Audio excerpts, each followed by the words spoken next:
These are the top 10 cheating moments in football history. At number 10, a moment that took the world by surprise during the 2002 World Cup, Brazil was facing Turkey in an intense Group C match. Brazil had a narrow 2-1 lead as the final seconds of the game ticked away. The tension was palpable. Then, it happened. Brazil was awarded a crucial corner kick. As the crowd held its breath, Turkey's Hakan Ünsal delivered the ball towards Brazil's star, Rivaldo. But what happened next was pure drama.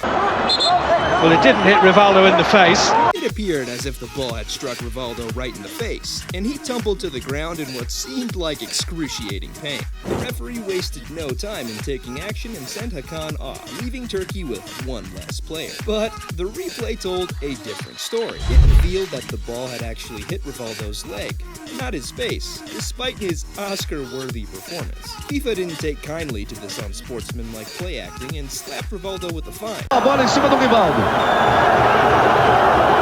Chutou a bola em cima do Rivaldo. Even though Brazil went on to win the 2002 World Cup, this infamous moment cast a shadow over their victory.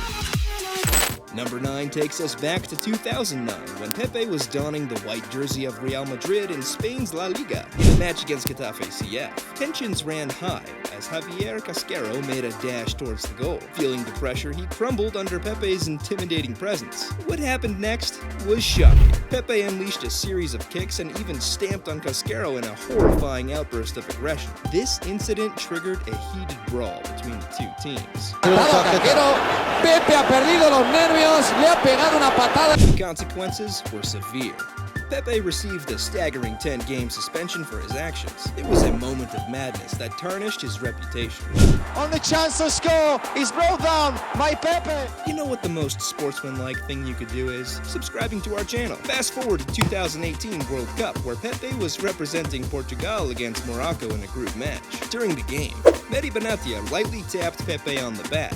What ensued was nothing short of astonishing. Pepe went down as if he had been struck by a cannonball. It was a jaw-dropping display of theatrics. Number 8 takes us back to 2010. While playing for Ajax, Suarez took an inexplicable bite out of Bacal's shoulder. This bizarre incident resulted in a fine and a suspension. Fast forward to 2013 when Suarez was wearing Liverpool's jersey. During a clash with Chelsea, he got into a fight with Ivanovic. In a moment of madness, Suarez decided to reveal his inner vampire once again, sinking his teeth into his arm. A 10-game ban, but Suarez's biting saga reached its peak at 2014 World Cup. During a match against Italy, he once again couldn't resist the urge to bite. This time, the repercussions were historic. Suarez received the biggest World Cup ban ever, spanning 9 games. He was also forbidden from any soccer-related activity for the next 4 months and faced a substantial fine. And if you don't subscribe, we're gonna fine you. Accidental. Oh, maybe it wasn't accidental.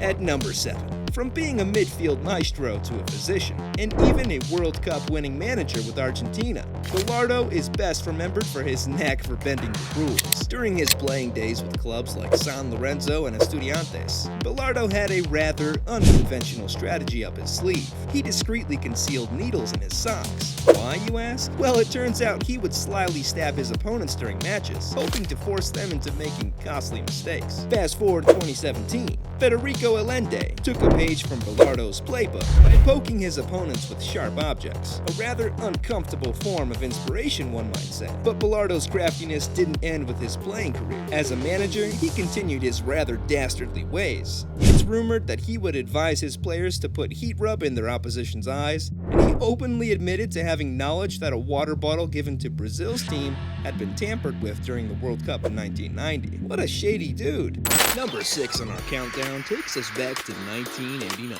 when an unforgettable event unfolded, famously known as El Maracanazo. It was a crucial World Cup qualifying match for the 1990 World Cup, where Brazil faced off against Chile. The stakes were high as Chile needed to win to advance. As the game progressed, Brazil held a 1-0 lead.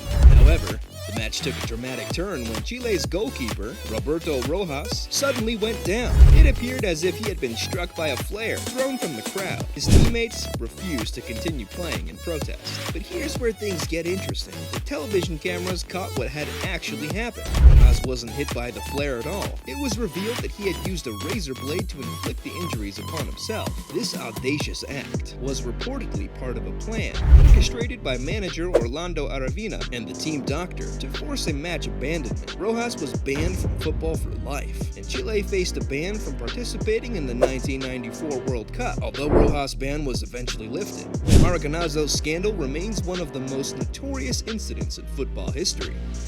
Number 5 on the list takes us back to a surprising chapter in football history involving two fierce rivals, Manchester United and Liverpool. In 1915, these two giants of English football found themselves in a rather unexpected collaboration, match fixing.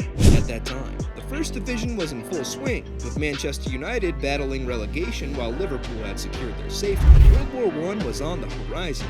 This suspension of the division prompted some unusual behavior. Players from both teams placed bets on the game. The match unfolded with Man U emerging victorious, winning 2-0. But suspicions arose as Liverpool players exhibited strange behavior during the game. They appeared disinterested, missed a penalty, and even had a go at their own teammate, who came close to scoring. The investigation was launched, and the Football Association, FA, took swift action. 3 Man U players and 4 Liverpool players were banned from football for life. It was a stern response to a scandal that had tarnished the integrity of the sport. Remarkably, over time, the bans for those 6 players were eventually lifted, but center forward Enoch West had to endure the longest wait, and he wasn't reinstated until 1945. In the world of football, referees are typically seen as the guardians of the sport's rules, not the ones breaking them. However, moment number 4 in our countdown takes us to 2 shocking incidents where referees themselves became the culprits in match-fixing scandals. First, in Brazil in 2005.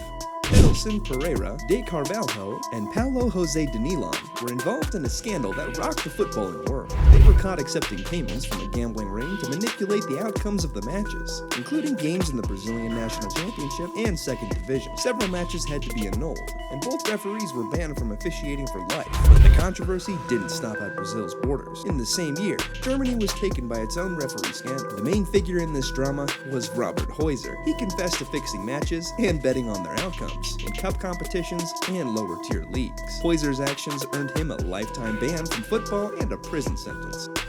Moment number 3 transports us to the heights of French football glory and the subsequent dramatic downfall of Marseille in 1993. At that time, they were riding high, having clinched the Ligue 1 title and becoming the first French club to conquer the UEFA Champions League. But their success was short-lived as a shocking scandal emerged. It was revealed that Marseille's president, Bernard Tapie, and general manager, Jean-Pierre Bernays, had approached several Valenciennes players with a dubious proposition to intentionally lose their match against Marseille. One of the players, Jacques Glassman, bravely blew the whistle on this bribery attempt, reporting it to the authorities. Glassman's actions were not in vain. In 1995, he received the FIFA Fair Play Award for his integrity and sportsmanship, but the consequences for Marseille were severe. They were stripped of their league championship title and relegated to a lower division. The individuals involved in the conspiracy, including Tapie, Bernays, and others, received lifetime bans from football and were sentenced to prison. In moment number 2, we revisit one of the greatest footballers to ever grace the pitch, Diego Maradona, and a match that etched both brilliance and controversy into his legacy. It was the 1986 World Cup quarterfinal between Argentina and England, a stage where legends are made. Maradona possessed all the talent needed to single-handedly dismantle the England defense, and he did just that. But it was his first goal that left an indelible mark on history. As the ball floats towards England's goal, their goalkeeper, Peter Shilton, raced to claim it. Maradona, 8 inches shorter than Shilton, managed to reach the ball first. Maradona used his hand to punch the ball into the net. England's players were quick to protest, sensing that something was amiss. Replays confirmed their suspicions. The Argentine maestro had indeed knocked the ball into the back of the net with his hand, a clear foul that the referee failed to see. Despite the controversy, Argentina went on to win the match 2-1 and eventually claimed the World Cup title. Maradona's Hand of God goal remains to be one of the most debated moments in football history, showcasing the wide men have found little space in this contest. Showcasing the fine line between brilliance and deceit on the field. Coming in hot at number 1, we delve into one of the most shocking and far-reaching scandals in European football history. Calciopoli revealed a web of corruption involving higher-ups from several Italian football clubs and referee groups. Their sinister plot involved manipulating the selection of favorable officials for certain matches in Serie A. The ramifications were massive, and even the champions of Serie A, Juventus, were found to be entangled in this web of deceit. Juventus had both their 2005 and 2006 Serie A titles stripped from them, with the latter awarded to Inter Milan. But the most dramatic blow was yet to come. Juventus was relegated to Serie A for the following season, a stunning fall from grace for one of Italy's football giants. Other clubs implicated in Calciopoli included AC Milan, Lazio, Regina, and Fiorentina, also faced various penalties, such as deductions and expulsions from other competitions. The individuals involved did not escape without judgment. Many of them received bans from football and even served prison sentences. Italian football served as a stark reminder of the dark underbelly that can exist in the beautiful game.